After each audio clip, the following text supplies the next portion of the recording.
Students, आज का जो हमारा टॉपिक है वो है रिप्रोडक्शन इन ह्यूमन बीइंग्स।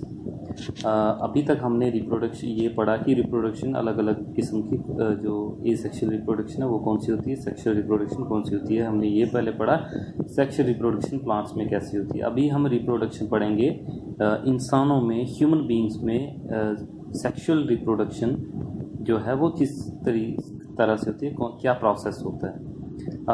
सबसे पहले हम let us now begin an apparently unrelated point. एक अनरिलेटेड पॉइंट से स्टार्ट होते हैं। एक मिसाल के तौर पर हम पहले ये समझते हैं। हम सभी को पता है कि जो हमारी जो ग्रोथ होती है, सबसे पहले हम जैसे जैसे बड़े all of us know that our bodies change as we become older. हमारी जो शरीर है, हमारी जो शक्लें हैं, जो हमारी बॉडी है, वो जैसे जैसे हम बड़े होते हैं वैसे वैसे चेंज होती है। जब हम छोटे बच्चे शुरुआत से जब पैदा होते हैं तो छोटे होते हैं, उसके बाद हमारी बॉडी बड़ी होती रहती है। टांगें, हाथ, कान, हर एक चीज़ जो है वो साइज़ में इंक्रीज़ करता है। हम क्लास जो 2 में को हमारा साइज़ छोटा होता है, जब बड़े हम 10th में पहुंचते हैं तो हमारी हाइट बड़ी हुई होती है।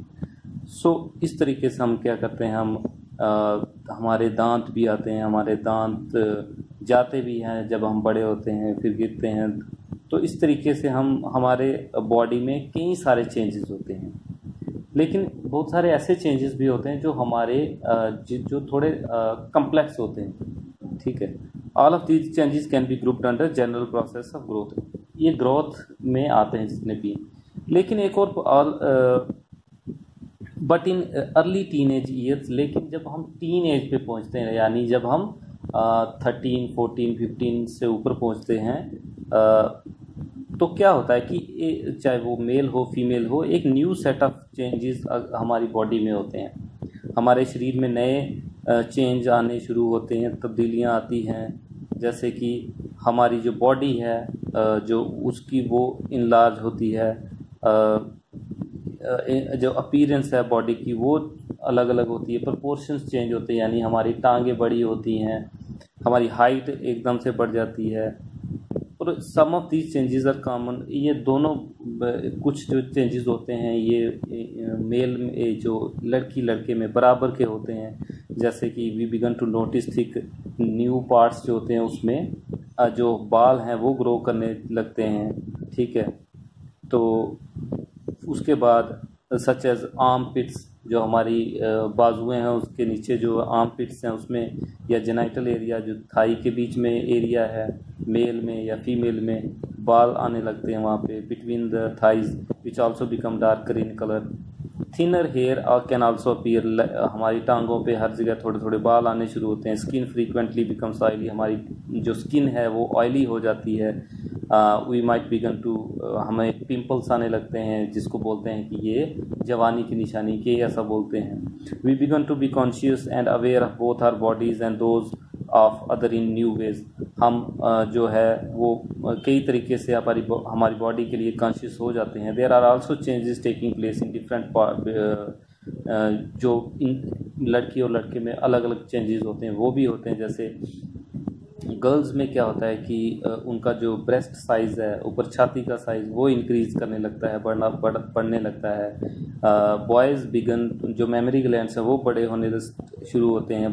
Boys begin to have new thick hair growth on the face and their voices begin to crack. तो लड़कों में क्या होता है कि उनका जो बाल होते हैं मुंह पे दाढ़ी के, वो बढ़ने शुरू होते हैं, और उनकी जो आवाज़ है वो मोटी होनी और बदलनी शुरू होती है। अब देखेंगे कि जो लड़का जो बचपन में अलग उसकी आवाज़ थी, जैसे जैसे वो टीन एज पे पहुंचता है उसकी आवाज़ अलग से होनी शुरू होती है। उसका गला थोड़ा अलग किस्म की आवाज़ उसकी होनी शुरू हो जाती है। ये निशानियां होती हैं कि हमारा जो बॉडी है वो सेक्सुअल मैच्योरिटी की तरफ आ रहा है, यानी उसमें वो जो है वो बच्चा जिसको पैदा करने की उम्र है उसकी तरफ वो जा रहा है।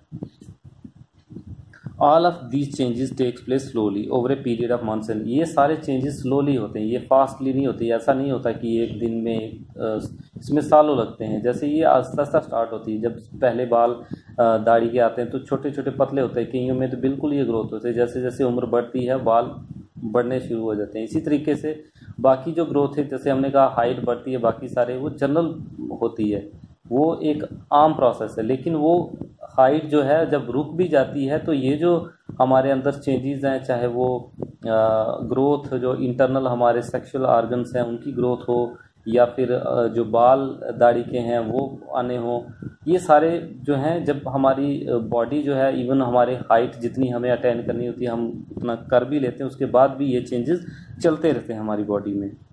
तो इस तरीके से in simple they happen early and quickly while in others they can happen very slowly. कईयों में ये चेंजेस जो होते हैं वो आप देखेंगे कोई जल्दी, कईयों में दाढ़ी आती है, कईयों में लेट आती है ना। तो ये चेंजेस जो है ज़रूरी नहीं है कि एक ही बार, कईयों में जो दाने मुंह पे निकलते हैं पिंपल्स वो अर्ली एज में निकल जाते हैं, कईयों में लेट निकलते हैं। सो ये भी चेंजेस ग्रेजुअल होते हैं। For even so, all these changes show differences between people, just as have differently shaped nose or fingers. जिस तरीके से हमारी फिंगर्स नोज अलग है, इसी तरीके से चेंजेस भी अलग अलग होते हैं। Why does the body show sexual maturation at this stage? We have talked about the।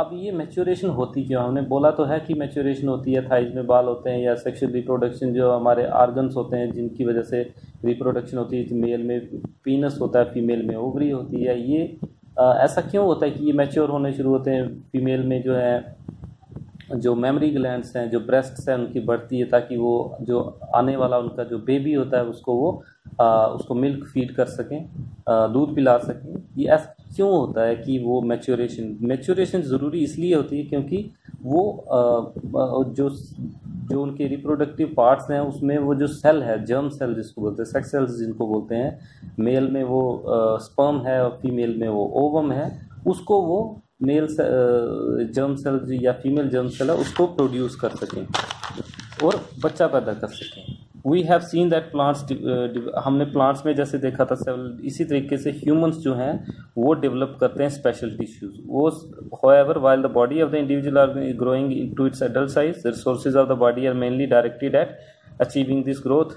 While this is happening, the maturation of the reproductive tissue is not likely to be major priority. Thus, the rate of general body growth begins to slow down. Reproductive, जैसे हमने पहले कहा कि अगर reproductive दूसरी body, अगर height उसकी body की कम या ज़्यादा होनी ख़त्म हो जाती है, अगर हमारा शरीर और भी हाइट नहीं करता, लेकिन रिप्रोडक्टिव ऑर्गन्स जो हैं वो ग्रो करने, वो मैच्योर होने लगते हैं, वो उनका वो जो प्रोसेस है वो चलता रहता है।